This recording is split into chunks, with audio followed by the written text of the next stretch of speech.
Vamos ver a declaração de um noivo para uma noiva aqui em Apocalipse.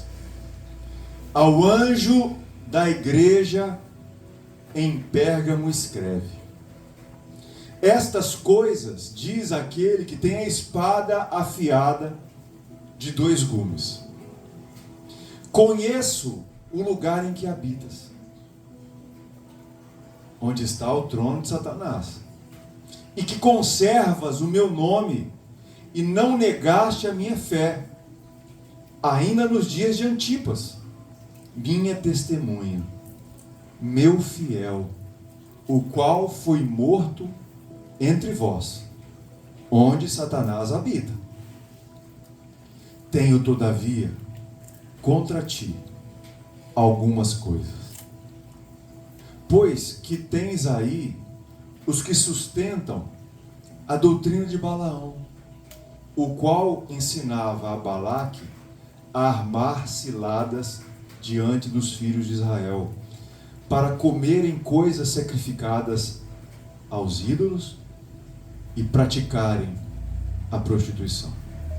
Outros sim, também, tu tens os que da mesma forma sustentam o ensino, a doutrina dos nicolaítas.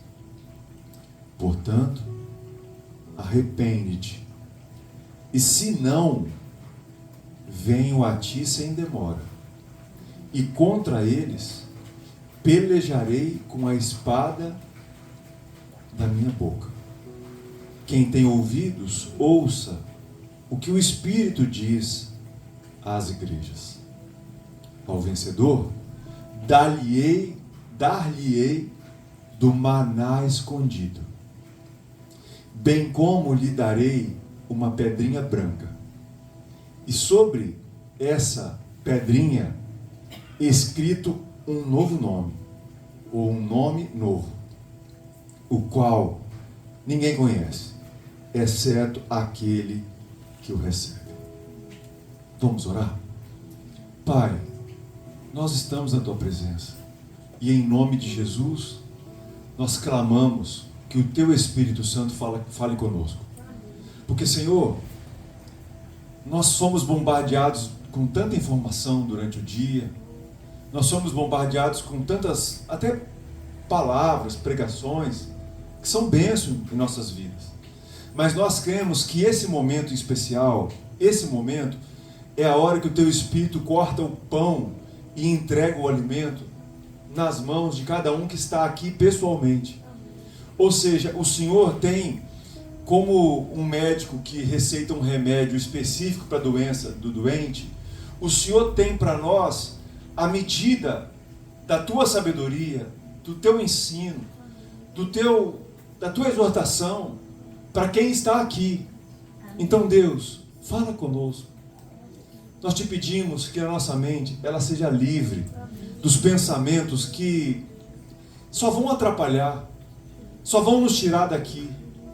E como o Senhor mesmo disse, basta cada dia o seu mal, amanhã o Senhor nos dará livramento para as coisas de amanhã.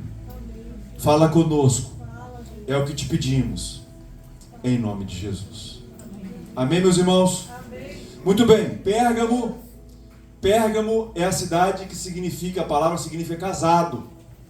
E guarda essa definição porque ela tem tudo a ver com o resto da cidade. É uma das cidades que ela não é a maior numericamente, mas ela é a mais importante do ponto de vista da bajulação que eles têm com o imperador romano. Pérgamo é a cidade que tem o templo mais antigo da Ásia Menor, dedicado ao imperador. O imperador, quando começou a obrigar as cidades, o reino, o império, a chamá-lo de Deus, chamá-lo de Senhor, o que o imperador fez? Ele obrigava as cidades a construir o templo a ele. Mas Pérgamo é o contrário. Pérgamo, por conta própria, já quis construir. E fora o templo do imperador, eles têm um templo gigante para o deus Zeus, para a deusa Atena e para um deus que é muito próprio de lá, da cidade. Esse deus, essa divindade, chama Esculápio. Olha que nome diferente. Esculápio. Sabe como é que era a forma desse deus? Era uma serpente. E essa deidade, com D minúsculo, era, no templo de Esculápio, funcionavam duas coisas interessantes. Funcionava uma escola de medicina e era um lugar de culto que se buscavam curas. Se você lembrar do símbolo da medicina e da farmácia, você não vai ver as cobras? É uma tradição antiga desse templo de Esculápio, provavelmente a primeira escola de medicina do mundo antigo. Então, esse templo, esse centro de curas de Esculápio, é que a serpente curava. E por último, Pérgamo é a cidade que recebeu um nome que ficou muito famoso, porque antes os textos eram escritos em papiros. Era uma planta egípcia que seca, eles iam descascando essa planta, o papiro, e aí ia se fazendo folhas. Lá em Pérgamo, porque é o lugar onde se tem a segunda maior biblioteca do mundo antigo, porque a primeira é em Alexandria, no Egito, e a segunda é em Pérgamo. Eles pararam de escrever em papiro e começaram a escrever em pele de animais e fazer rolos, e até esse formato aqui, que é o formato de códex, que são as folhas assim organizadas. Segunda maior biblioteca do mundo. Eu queria separar minha palavra hoje. Eu quero poder explicar algumas questões ligadas ao texto e depois passar para a parte mais devocional. Lá em Apocalipse 2:12, o texto fala, de novo, Jesus mandando essa mensagem ao pastor da igreja, ao anjo da igreja. Mas lá no final a gente percebe que não é só para essa igreja. Está aqui, ó. Quem tem ouvidos, ouça o que o Espírito diz às igrejas. Então é para a igreja, é específico para a igreja de Pérgamo, mas serve para todos nós. Então, Jesus fala assim, ele se apresenta como um grande juiz. Aquele que da boca tem a espada afiada de 2 gumes. Ou seja, é como se fosse hoje em dia o Alexandre de Moraes, que fala e na mesma hora a Polícia Federal já cumpre. É um juiz que não tem que dar satisfação a ninguém. É um juiz que não tem que explicar por que faz ou não faz. Só que aqui é do ponto de vista positivo. Aquele que tem a espada, o que ele fala é cortante e corta para várias direções. Os 2 gumes são afiados. Ou seja, ele não faz distinção só para um lado. Ele pune o mal, mas exalta o bom. Então, esse grande juiz, ele tem esse poder de fala. No versículo 3, Jesus elogia a igreja de Pérgamo. Fala assim, olha, vocês estão num lugar que tem o trono de Satanás. Essa é uma fala ímpar nas Escrituras. Só aqui Jesus fala que tem uma cidade que tem o trono de Satanás. 2 razões podem ser levantadas para explicar isso. Em primeiro lugar, Pérgamo é uma cidade encarpada, ou seja, ela foi construída numa ribanceira. Então, quando o visitante chega na cidade e olha para a cidade, para o lugar da cidade, a ágora, onde tem os templos, o formato dos templos lembra uma grande cadeira, um grande trono, uma grande cadeira para a deidade, né? Ou para um rei. Então, Jesus fala, em primeiro lugar, pode ser uma questão física, porque tem o templo do imperador, Zeus, Atena, o Esculápio. Então, Jesus pode falar assim, olha, é uma cidade tão pagã, é uma cidade tão terrível, que até quando você olha para ela, para o lugar onde estão os templos, parece que é um templo, parece que é um trono. Mas os autores preferem pensar que mais do que uma aparência na geografia, Pérgamo é um lugar especial. Por quê? O imperador, ele não é só bajulado. O imperador é uma deidade, ele é como se fosse um deus. E a coisa é tão feia, irmãos, que uma vez por ano eles fazem um culto a ele, ao imperador, eles queimam incenso ao imperador e tem uma frase: só o imperador é Deus. Ou seja, queimam incenso. Quando eles fazem isso, esse culto, eles recebem autorização do império para poderem adorar suas outras religiões. Então até a fala que é feita ao imperador é uma mentira. Então os autores têm chamado Pérgamo de centro do paganismo. E por isso Jesus chamou Pérgamo do lugar onde tem um sistema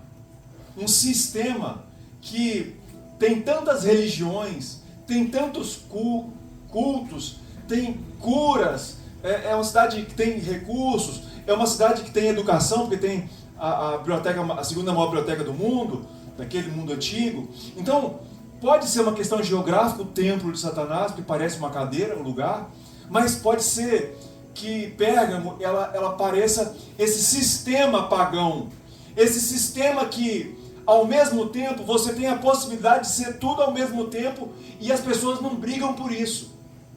Lá em Pérgamo não há intolerância religiosa àqueles que estão por todas as religiões. Só há intolerância religiosa para aqueles que não aceitam as outras. Só são cristãos. Então, daqui a pouco eu vou falar, esse sistema, ele se lembra muito o sistema que nós vivemos hoje em dia. Porque, irmãos, já dizia um pastor que eu tinha, o pastor Ivênio, que eu tive, que nós tivemos, que o problema do mundo não é ser anti-Deus. O problema do sistema atual não é que ele é anti-Deus. Toda religiosidade parece que hoje em dia é bem-vinda. Todo tipo de esoterismo, religiosidade, de forma de adoração é bem-vinda. E como cada um deve ficar no seu quadrado, ninguém se mete com os outros, e assim vai todo mundo, entre aspas, vai bem. O problema é que, apesar do mundo não ser anti-Deus, com letra minúscula, ele é anticristo. Por que anticristo? Porque a crença em Jesus pressupõe que ele é o Filho de Deus que morreu por nós e só ele pode nos salvar. Então, Jesus provavelmente chamou Pérgamo de o lugar onde está o trono de Satanás, porque esse sistema maligno que não se importa de você ser o que você quiser, mas se importa muito se você for cristão e manter sua fé firme. Tanto é que o texto fala que eles conservaram o nome de Jesus, não negaram a fé, e tem um homem chamado Antipas. Quem que é Antipas? Antipas foi um pastor da igreja de Pérgamo. E sabe como ele morreu? Ele morreu numa cerimônia que era feita no templo do imperador. Eles faziam um touro, um boi de bronze, oco, que tinha uma abertura. Quando eles queriam sacrificar alguém ao imperador, eles colocavam uma pessoa lá dentro desse touro de bronze, fechavam e acendiam fogueira embaixo, para que o bronze fosse esquentando e fosse fritando a pessoa. Então esse Antipas, diz a tradição, que foi morto dessa forma, num touro incandescente. A Bíblia diz que ele foi fiel até a morte. Ele foi a testemunha. O texto fala que ele foi o meu fiel, que foi morto entre vós. Onde Satanás habita? Provavelmente no próprio templo do imperador. Versículo 14, também tem uma informação que é muito interessante, que ele fala sobre, quando Jesus já começa a chamar a atenção do povo, da igreja, que vocês têm contra ti que tem aí entre vocês os que sustentam a doutrina de Balaão. Quem que é o Balaão? Balaão é um profeta pagão que foi contratado por Balaque para amaldiçoar Israel quando ele passava pelo deserto. Só que quando ele tentava falar para amaldiçoar, a língua dele, a boca dele não obedecia. A boca de Balaão só abençoava. E aí Balaque fica muito bravo, porque pagou para ele amaldiçoar, mas ele abençoou. Só que aí Balaão aconselhou o rei inimigo Balaque fazer duas coisas para fazer Israel pecar. Primeiro, quando os povos se encontrassem, o povo pagão, o povo estranho, apresentar as moças bonitas. Porque aí o que ia acontecer? Os homens de Israel iam ver essas moças bonitas, com pouca roupa, iam querer se casar com elas, e aí era uma lei do Antigo Testamento que eles não se casassem com outros povos, e ia levar o povo de Israel à prostituição. E ao mesmo tempo, quando um casal se une, eles começam a comer a comida um do outro. Então, o texto diz que existia gente ali no meio da igreja de Pérgamo que estava ensinando que era possível se deitar, fazer sexo com homens ou com mulheres que não fossem cristãos fora do casamento. E como toda a carne, a maioria da carne da cidade era conseguida nos templos pagãos, pessoas da igreja achavam que não tinha problema uma vida sexual libertina e uma vida alimentar, comer carne sacrificada aos ídolos. Ou seja, eram pessoas que queriam ao mesmo tempo viver o melhor do cristianismo e o melhor do paganismo. Ter uma vida sexual livre e ter uma vida alimentar livre com as festas pagãs. Depois, aqui no versículo 15, aparece um outro grupo na igreja de Pérgamo, os que sustentam a doutrina dos nicolaítas. Quem eram esses nicolaítas? Eles falavam assim: pode pecar à vontade, quanto maior é o pecado, maior é a graça de Deus para te perdoar. Então, a gente manifesta a graça de Deus pecando, porque ao pecar, Ele nos perdoa. E é uma verdade. Quando pecamos e nós nos arrependemos, Ele nos perdoa. Mas os nicolaítas ensinavam uma tolerância religiosa com o pecado. Eles achavam que era possível viver uma vida de pecado, estava tudo bem, isso ia manifestar a graça de Deus. E aí qual que é o problema? Versículo 16. O problema da igreja de Pérgamo, que foi fiel, que não negou o nome de Jesus, a fé em Jesus. No versículo 16, Jesus fala assim: arrepende-te. Porque parece, Manleda, que os irmãos fiéis da igreja de Pérgamo, eles toleravam no meio deles a doutrina do Balaão e toleravam a doutrina dos nicolaítas. É tipo assim, Jeff, eu não quero... Eu sei que você está no caminho do erro, você está vivendo, está ensinando o que é errado. Mas para eu não me indispor com você, que está ensinando o errado, então eu tolero.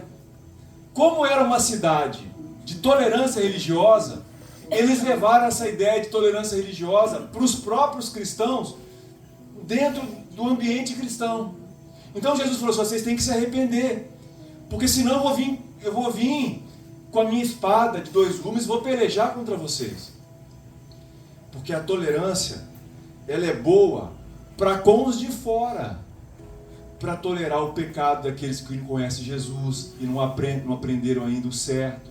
Mas entre nós não podemos passar a mão na cabeça do pecador, no sentido de, não estou falando de agredi-lo, mas nós temos que dizer que pecado é pecado, e a vontade de Deus, ela é uma vontade.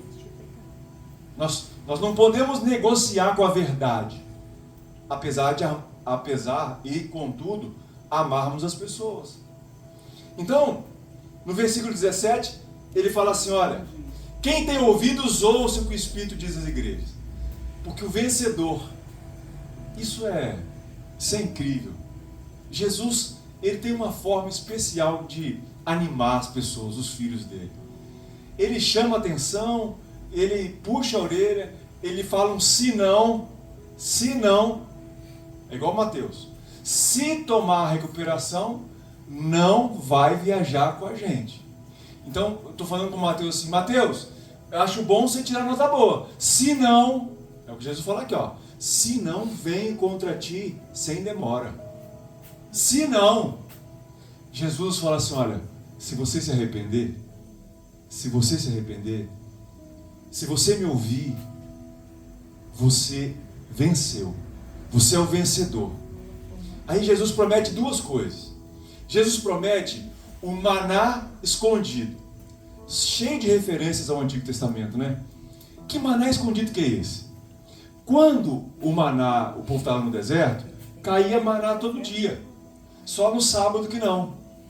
Quando eles entraram na terra prometida, lá em Canaã, o maná parou de cair, porque eles agora tinham uma terra que sustentava eles. O que eles fizeram, os sacerdotes fizeram? Pegaram o maná da colheita final, colocaram numa tigela e deixaram esse maná guardado. E esse maná foi colocado dentro da Arca da Aliança. Ele era um maná escondido, para que o povo se lembrasse que ele foi sustentado no deserto. E junto com as duas tábuas da lei, tinha o maná escondido e tinha a vara de Arão que floresceu. Estava lá também. Eram 3 objetos: o maná escondido, a vara de Arão e as 2 tábuas da lei. Jesus fala assim, olha, quem conseguir vencer, eu vou te dar o maná escondido. Isso é tão lindo, irmãos, porque diz que nós vamos receber, a Bíblia diz que o maná lá em Salmos, o maná é uma comida doce. É tipo um cereal que eles faziam bolos, faziam pães. E eles comiam aquilo e eram bem nutridos, bem alimentados e não tinham fome. Nós vamos receber sustento. Sabe, irmãos, uma das coisas que mais nos preocupa nos dias atuais é sustento. É como pagar as contas. É como viver essa luta do dia a dia. Uns querem fazer vestibular, outros querem fazer concurso, outros têm seus empregos, outros têm suas empresas. Todos nós lutamos muito com a questão do sustento. E Jesus falou que ao vencedor vai dar sustento eterno, que caiu do céu, está escondido e simboliza sustento. Maná escondido. Ao mesmo tempo, Jesus promete que vai dar a pedrinha branca. E essa pedrinha branca, irmãos, ela é muito interessante, porque ela pode ser 2 coisas. Quando você tinha um julgamento, os jurados tinham uma pedrinha branca e uma pedrinha preta. Quando, no Império Romano, quando eles iam inocentar alguém, eles colocavam no saco as pedras brancas. Mas quando eles iam condenar alguém, eles colocavam a pedra preta. A verdade é que a gente não sabe o que significa essa pedra branca. Ao mesmo tempo, quando alguém muito rico fazia uma festa, ele não mandava um convite impresso, em papel, impresso não, escrito em papel. Ele mandava uma pedra branca com o nome da pessoa escrita.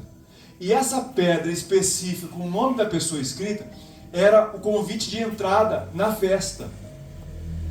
Então Jesus fala assim, ó, vocês vão receber do maná escondido. E eu também, na primeira possibilidade, vocês vão ser salvos, vocês vão receber a pedrinha branca. Mas eu gosto mais da segunda possibilidade, é que a entrada na festa depende desse convite.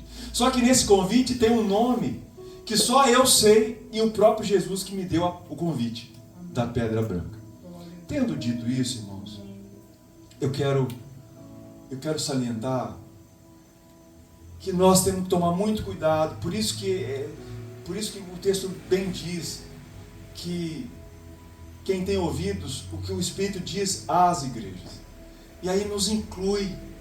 Nós somos a Igreja Batista Simples, nós amamos a Deus através do discipulado e servimos ao Senhor através da ação aos mais carentes. Mas presta atenção, nós temos que tomar muito cuidado com o problema da tolerância ao mal. Nós temos que tomar um cuidado muito grande, que é um lugar que nós vivemos, que é muito similar à igreja de Pérgamo. que tinha muitos deuses, que adoravam o imperador, que Jesus chegou a falar que tinha um templo, um trono dedicado ao próprio acusador, ao próprio Satanás. Satanás é isso, é aquele que foi para acusar, que foi chamado para acusar. Então, nós vivemos num tempo em que todo mundo pode ser o que bem entende, e tem o politicamente correto. O politicamente correto é uma coisa muito forte, e nós somos chamados, irmãos, a ter tolerância em relação ao mal. A sociedade diz assim: não, tolere o mal que há em você e tolere o mal que há nas outras pessoas. Por quê? Porque, irmãos, nós não queremos nos indispor, nós não queremos lutar contra esse sistema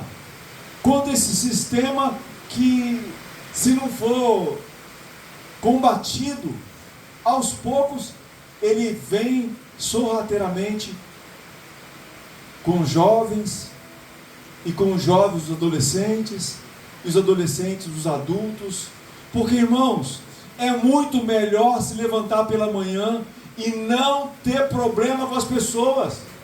É muito melhor se levantar pela manhã e não ter problema com nós mesmos. Porque, sabe, antes das pessoas nos acusarem, nós precisamos ter noção de que nós estamos fazendo errado.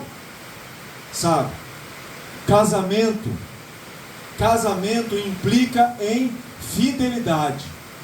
Casamento precisa de fidelidade. E a cidade de Pérgamo significa isso, casamento. Só que a comunidade de Pérgamo não é uma comunidade de casamento de um só marido, de uma só esposa. Eles são religiosamente infiéis, eles são pagãos. Eles, ao mesmo tempo que estão ajoelhados na frente da santa, acendem uma vela na encruzilhada e ao mesmo tempo vêm aqui e entregam o dízimo. Ou seja, eles querem fazer tudo ao mesmo tempo, para ver se fazendo ao mesmo tempo eles acertam. E se precisam de uma cura física, vão lá no Esculápio. Ou seja, irmãos, Pérgamo é a cidade em que é casamento infiel. Só que o Senhor Jesus está nos chamando para, nesse sistema que é o trono de Satanás, um sistema que tem sedução. Você vê o pecado de Balaque, que com as mulheres moabitas, uma sedução, traz cegueira espiritual, cheio de tentações. Irmãos, nós vivemos num tempo em que negligenciar o que é certo e o que é errado é muito fácil. Porque, irmãos, a não ser que alguém tenha acesso à sua janela para o mundo, que é o seu celular, possivelmente ninguém vai te conhecer intimamente. Só o algoritmo das plataformas digitais, que quando você olha para o seu celular, esses dias eu estava ouvindo, irmãos, sabe por que eles inventaram a câmera frontal? Não foi para tirar selfie, não. A câmera frontal foi colocada nos celulares para que os programas, o algoritmo, pudesse ver onde os seus olhos fixam naquela mensagem. E quando os seus olhos fixam naquela imagem, naquela mensagem, naquele tipo de música, o sistema já vai te mandando mensagens similares.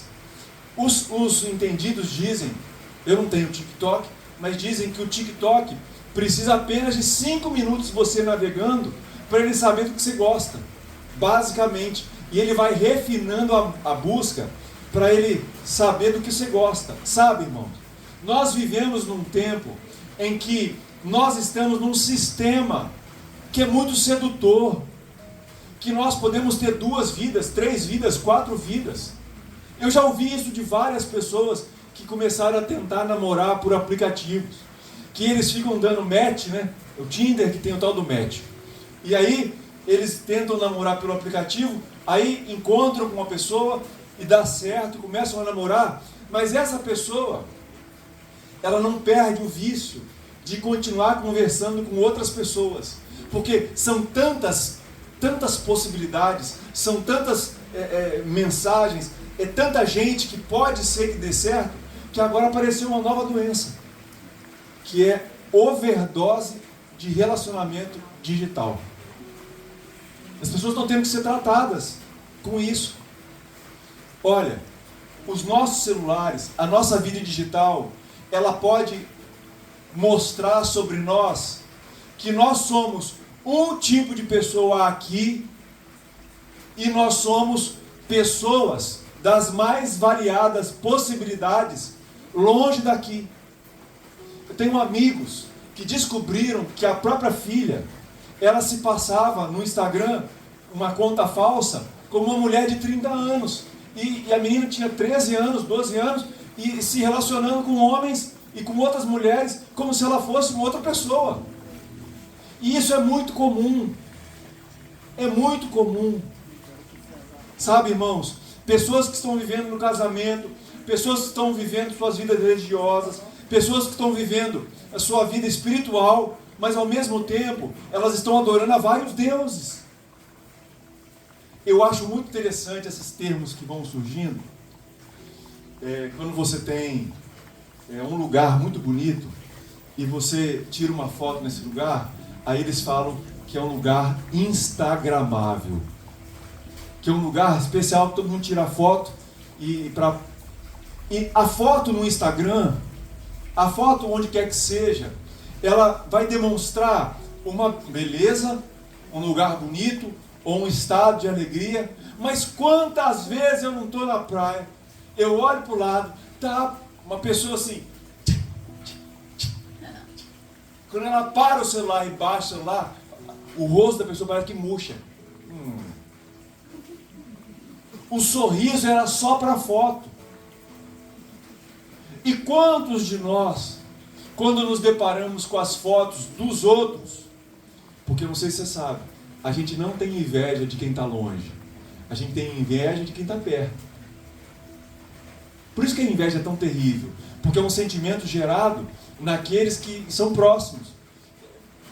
Ninguém tem inveja do Neymar, as pessoas até pagam para vê-lo. Agora, do seu parente, do seu vizinho, do seu irmão de igreja, quando você vê ele fazendo uma coisa que você queria, muitos de nós expostos às fotos, ao cantor, quem quer que seja, podemos estar criando no nosso coração um tipo de adoração, ou de inveja, ou de insatisfação, porque não estamos vivendo aquela realidade. E o pior é que nós temos que saber que muitas vezes nem aquela pessoa que está naquele lugar instagramável está vivendo aquela realidade. É uma farsa, é uma mentira. Então, os nossos celulares, irmãos, eu creio, irmãos, que se Jesus fosse chegar hoje e fosse querer saber quem a gente é, ele ia pegar os nossos celulares, ver o que a gente vê, para saber de verdade quem a gente é. Aqueles livros lá em Apocalipse que vão aparecer, que vão ser abertos, que vão dar as nossas obras, eles não estão só um anjo escrevendo de forma etérea, não. Quem nós somos, a duplicidade, ou as 3 ou 4 ou 5 pessoas que nós somos, diferentes, que nós enganamos os outros, mas que na verdade enganamos a nós mesmos também. Porque nós temos que tomar cuidado, irmãos. Jesus falou para a gente ouvir muito bem, porque é um sistema maligno, cheio de sedução, de cegueira espiritual, de tentação. É um sistema muito forte, muito poderoso, que quer nos fazer não um só, não como Antipas, que morreu pelo nome de Jesus, mas que a gente possa tolerar. Vamos tolerar. Como eu já disse, por que a gente tolera? Porque a gente primeiro é mais cômodo, a gente quer evitar o desgaste. Mas em segundo lugar, e é até a razão, às vezes, que muitas pessoas preferem ir para uma igreja muito grande, porque numa igreja menor, se a Marcele brigou com o Jeff, provavelmente, Denis, não vão perceber. Não vão perceber. Agora, numa igreja muito grande, que ninguém não tem muito contato, Talvez você não perceba. A gente é tolerante, sabe por quê? Porque a gente quer ser invisível ao sistema. Eu amo uma igreja que todo mundo sabe o nome. Eu amo a igreja que todo mundo sabe, pode orar pelas causas uns dos outros. Porque não é uma coisa, Deus abençoa a igreja. Não. Abençoa esse. Quero concluir, irmãos, dizendo claramente, como Antipas, Jesus está nos chamando a sermos radicais com a tolerância ao pecado. Irmãos, o pecado é um trem sério. O pecado é coisa séria. Porque o pecado, ele não faz a graça. Deus é perdoador, então ele vai se manifestar mais poderoso em perdoar mais pecado. Não. O pecado, diz as Escrituras, ele nos afasta de Deus. E como já disse, e vou dizer novamente, não é Deus que se afasta de nós. Não é Deus que dá o passo para trás. Ao pecarmos de forma deliberada, de propósito, sabendo que isso desagrada o nosso Criador, isso ofende o corpo de Cristo, ofende o próprio corpo que Deus nos deu. Quando pecamos, isso nos faz dar um passo para longe da luz, e cada vez mais vamos ficando em trevas. Por isso, irmãos, nós precisamos nos posicionar radicalmente em relação, em primeiro lugar, a nós mesmos. O que em mim precisa ser cortado? O que em mim precisa deixar de existir? O que eu tenho que lutar contra? E olha, eu não estou dizendo que eu vou conseguir, eu não estou dizendo que pelas minhas forças, eu estou dizendo que eu tenho que decidir lutar contra. Porque o processo de santificação é pela graça. É Ele que nos santifica. Mas nós, pelo Espírito Santo, precisamos nos posicionar contra o mal que há em nós. E também nos posicionarmos contra o mal que há no corpo de Cristo. A gente se posiciona contra. Agora Jesus falou claramente: quem não tem pecados, atire a primeira pedra.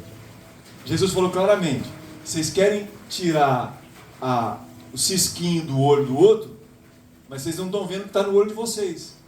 Então, irmãos, é claro que nós temos que ter tolerância. Nós não podemos ter tolerância com o mal nos outros. Mas olha, a pressão mesmo é a gente não tolerar o pecado que há em nós. Em nós mesmos. Quando falamos demais, quando cobiçamos demais, o que temos sido tentados, o que temos sido pensado, o que nós temos navegado. Porque diz Jesus, se nós não formos tolerantes ao mal, Ele garante sustento eterno. Maná escondido. Sustento eterno. Ele garante, como aquela velha imagem do São Pedro na porta do céu, vendo se o nosso nome está lá ou não. Ele garante que a gente vai receber o convite, que é a pedrinha branca com um nome que só eu e ele sabemos. Mas isso, na cidade do casamento, nós temos que decidir que o nosso casamento com o Senhor Jesus, ele só vai conseguir ser íntimo e real ao ponto dele ter um nome para nós que só ele vai saber em nós, mas nós precisamos de fidelidade com ele.